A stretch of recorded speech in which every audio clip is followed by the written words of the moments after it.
Sekarang kita akan berlanjut ke dialog selanjutnya. Sudah ada di dekat saya saat ini ada Mas Fadil Ramadhanil, manajer program Perludem, dan juga ada Nurlia Dian Paramita atau akrab disapa Mbak Mita, koordinator JPPR, Jaringan Pendidikan Pemilih untuk Rakyat. Selamat pagi Mas Fadil, Mbak Mita. Pagi. Sehat? Sehat, alhamdulillah. Udah siap untuk nyoblos? Siap. Oke, aku ke Mbak Mita dulu. Mbak Mita, sebetulnya kita untuk memilih nanti, apa yang menjadi, bagaimana caranya kita untuk menjadi pemilih yang kritis dan aktif untuk memilih nanti sesaat lagi Mbak Mita? Ya, jadi proses yang kemudian berlangsung hari ini kan kemudian adalah proses untuk menentukan ya pemimpin yang kemudian terbaik. Dan ini tentu harus didukung oleh masyarakat pemilih tentunya yang kemudian paham gitu ya siapa yang akan dia pilih. Nah, apa yang kemudian bisa dilakukan? Pertama tentu dia harus memastikan di mana TPS dia harus mencoblos. Ya, karena kadang-kadang ini kan ketika hanya melihat surat pemberitahuan misalnya, tapi kemudian ada lokasi TPS yang berubah, dia tidak mengetahui. Jadi dia penting untuk kemudian tahu di mana lokasinya. Kemudian yang kedua, tentu sebelum dia juga nanti datang ke TPS, dia sudah mengetahui siapa yang akan dia pilih. Kadang-kadang melihat kertas suara itu Mbak Gita, tidak bisa orang tuh kemudian langsung menentukan karena dia bingung. Kok ternyata banyak sekali ya pilihannya. Kemudian misalnya sekarang ada 18 peserta pemilu, kemudian begitu rengketnya gitu ya antara satu calon dengan calon berikutnya itu kan sangat padat. Ya, jadi kita perlu kemudian untuk mengidentifikasi sebelum kita ke TPS.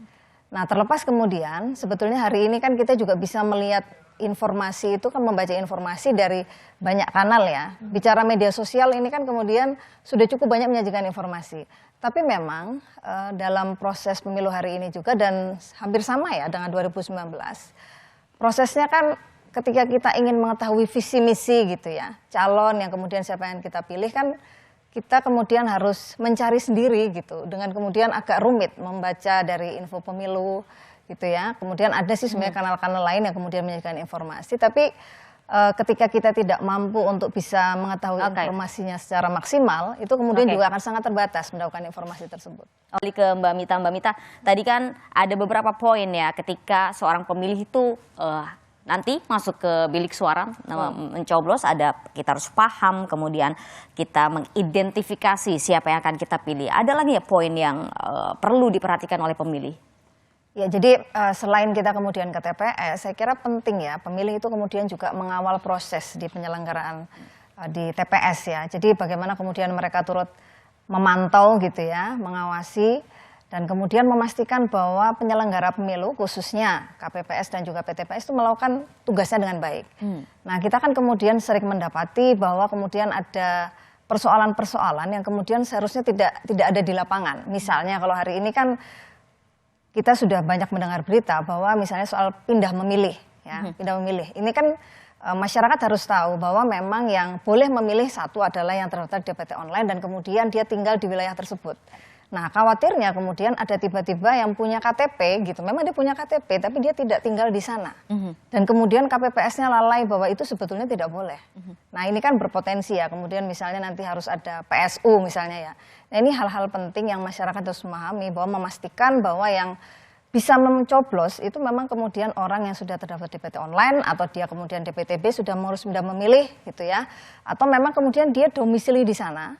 Tapi kemudian sesuai dengan KTP-nya di mana dia tinggal, tapi dia barangkali secara sistem belum otomatis terdaftar gitu ya. Itu penting untuk dilakukan. Termasuk nanti yang setelah pemungutan itu adalah kita juga mengawal hasil dan kemudian melaporkan. Sekarang kan banyak sekali aplikasi ya. Tadi juga saya kira Pak Hadar sudah menyampaikan ada misalnya Jaga Suara, kemudian juga aplikasi Kawal Pemilu gitu ya. Ini kan aplikasi-aplikasi yang kemudian memudahkan. Orang kemudian bisa melaporkan dan kemudian memberikan informasi, dan ini salah satu menjadi pemilih cerdas yang mengawal prosesnya. Ya, jadi kemudian penyelenggaraan pemilu itu akan sesuai dengan harapan dan aspirasi rakyat secara umum ya. Oke, Mas Fadli, pemilih nanti akan memilih begitu. Ada banyak pilihan ya, tidak cuma pilpres kan ya. Apakah pemilih harus melek politik secara utuh ketika nanti mencoblos begitu?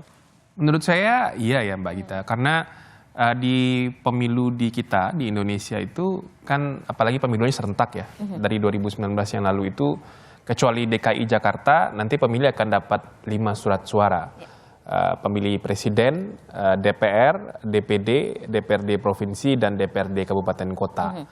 Nah, di surat suara itu, kalau pemilihan presiden, oke lah, sederhana, calonnya jelas hanya 3 orang gitu. Kalau pemilihan DPD juga akan lebih sederhana karena jelas ada nama, ada foto, ada nomor urut. Nah, yang agak rumit bagi pemilih biasanya itu pemilu legislatif DPR, DPRD provinsi dan kabupaten kota. Makanya di 2019 itu suara tidak sah ya untuk pemilu DPR itu kan mencapai lebih dari 11 juta suara. Nah, salah satu penyebabnya ya karena pemilih salah mencoblos, karena ada nama partai politik di dalam surat suara, ada nomor urut dan ada nama caleg sesuai dengan jumlah caleg di setiap dapil itu. Dan di pemilu 2024 itu ada 18 partai politik nasional, Mbak Gita. Kalau ditambah dengan partai politik lokal di Aceh, 6 partai, ada 24 partai. Dan tambah lagi calegnya di surat suara. Jadi kalau kita bilang pemilih harus melek politik, menurut saya iya. Jadi kalau mau pemilih punya kesempatan di pemilu legislatif itu untuk menentukan langsung siapa calon anggota legislatif yang akan mereka pilih. Jadi sebetulnya ini sangat istimewa bagi pemilih. Memilih presiden, mereka bisa coblos langsung siapa presiden yang akan dipilih. Termasuk juga ketika memilih calon anggota DPR, DPRD, baik provinsi maupun kabupaten kota, pemilih tahu siapa nama yang akan dicoblos, siapa nama yang akan dipilih. Jadi sebagai sebuah konsepsi kedaulatan rakyat dalam proses pemilu, sistem pemilu di Indonesia sangat istimewa sih menurut saya, memberikan ruang bagi pemilih untuk menentukan langsung nama orangnya dan dia tahu orangnya yang mana. Gitu. Oke, tapi Mas Fadli, ada nggak cara yang paling sederhana bagi para pemilih nih, kita-kita nih pemilih untuk belajar supaya bisa melek politik gitu? Ada banyak ya, tadi Mbak Mita sampaikan platform-platform yang disiapkan, yang diinisiatifkan oleh masyarakat sipil. Misalnya yang dibuat oleh teman-teman ICW dan namanya rekam jejak ya. Itu fokus untuk menyampaikan informasi, kinerja, dan rekam jejak dari anggota-anggota DPR incumbent. Ada lagi namanya bijak memilih misalnya. Kemudian ada beberapa platform-platform digital yang juga dibuat untuk memudahkan pemilih menelusuri profil dari calon anggota legislatif, baik di level DPR RI sampai ke level DPRD kabupaten kota. Jadi dengan ruang yang sudah disiapkan oleh sistem penyelenggaraan pemilu kita, memang publik pemilih harus didorong untuk mau mencari tahu, kemudian mau berliterasi ya, untuk mengetahui siapa ini orangnya. Dan bebannya sebetulnya juga tidak hanya di pemilih, Mbak Gita. Makanya ada tahapan kampanye. Di tahapan kampanye itu peserta pemilu dengan timnya yang akan memperkenalkan diri mereka kepada pemilih. Meskipun di 2024 sebetulnya kalau kita agak tarik ke belakang cukup disayangkan pemilu kampanyenya cuma 75 hari. Cukup singkat kalau kita membandingkan banyaknya peserta pemilu legislatif. Jadi selain pemilih yang harus aktif mencari tahu, membaca, juga ada kewajiban bagi peserta pemilu untuk berkenalan dengan pemilih, dekat dengan pemilih.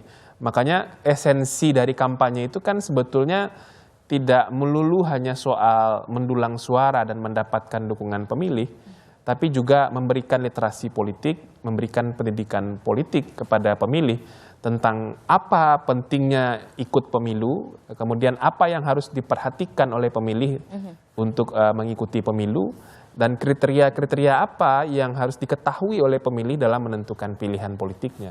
Oke, publik mesti didorong untuk bisa berliterasi gitu ya. Nah, Mbak Mita kalau menanggapi tadi Mas Adli sendiri, kalau pemilih itu sebenarnya dari media mana yang betul gitu kan? Dari medsos kita bisa cari tahu, kemudian juga dari televisi kita bisa cari tahu. Tapi saluran yang paling pas bagi pemilih untuk bisa mengetahui atau bisa mendapatkan literasi yang pas itu dari mana, Mbak Mita? Ya, literasi ini kan didapat sebetulnya paling awal itu sebetulnya dari sekolah ya. Dari sekolah, kemudian juga dari proses pembelajaran dia ketika mengikuti proses pemilu ya. Proses pemilu kan kemudian kalau ya karena penyelenggara pemilu adalah secara teknis adalah KPU, juga pengawasan Bawaslu. Nah, informasi itu sebetulnya memang banyak disajikan di sana. Tapi kemudian kan tidak mungkin penyelenggara pemilu itu sendirian. Nah, perlu masyarakat sipil gitu yang kemudian menyajikan informasi.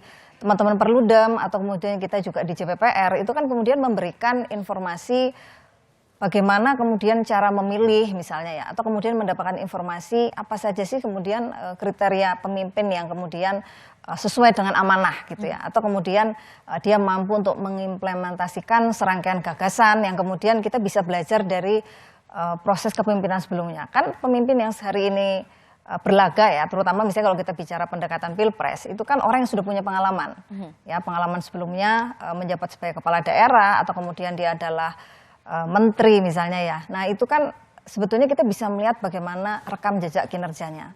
Apakah kemudian dia sudah melakukan dengan sesuai dengan amanat gitu ya, atau kemudian dia ya banyak melakukan terobosan-terobosan tapi kemudian tidak sesuai dengan harapan. Misalnya kita bicara kan pendekatan pemerintah hari ini juga ya kita tahu bahwa proses angka korupsi kita cukup tinggi dan seringkali pengambilan kebijakan itu kemudian tidak melibatkan banyak masyarakat. Ya. Kemudian ini hanya milik sekelompok saja. Nah ini kan tentu saja merugikan rakyat ya, karena kita bagaimanapun juga ketika memilih seorang pemimpin, kemudian juga memberikan apa ya istilahnya kan tadi kesempatan ya untuk kemudian memberikan kepercayaan kita, itu kan kita juga harus melihat bagaimana rekam jejaknya. Tapi ya harus diakui bahwa tidak semua masyarakat, karena kemudian pendidikan kita masih SMP kalau tidak keliru yang paling tinggi ya, itu kan ya untuk berpikir ke sana itu juga masih berat gitu ya. Kadang-kadang lebih baik dia mikir besok makan apa misalnya ya. Nah ini kan salah satu hal yang kemudian muncul secara praksis di lapangan. Yang kadang-kadang kita kalau harus apa istilahnya telaten ya untuk kemudian bicara untuk mencerdaskan pemilih itu ya harus banyak agen, harus banyak orang yang kemudian berpartisipasi. Tidak mungkin penyelenggara pemilu itu bisa maksimal untuk kemudian melakukan proses itu sendirian. Oke, semuanya terlibat ya Mbak ya? Betul. Kita akan lanjutkan lagi, Mas Adli dan juga Mbak Mita tetaplah bersama kami di Menuju Kotak Suara.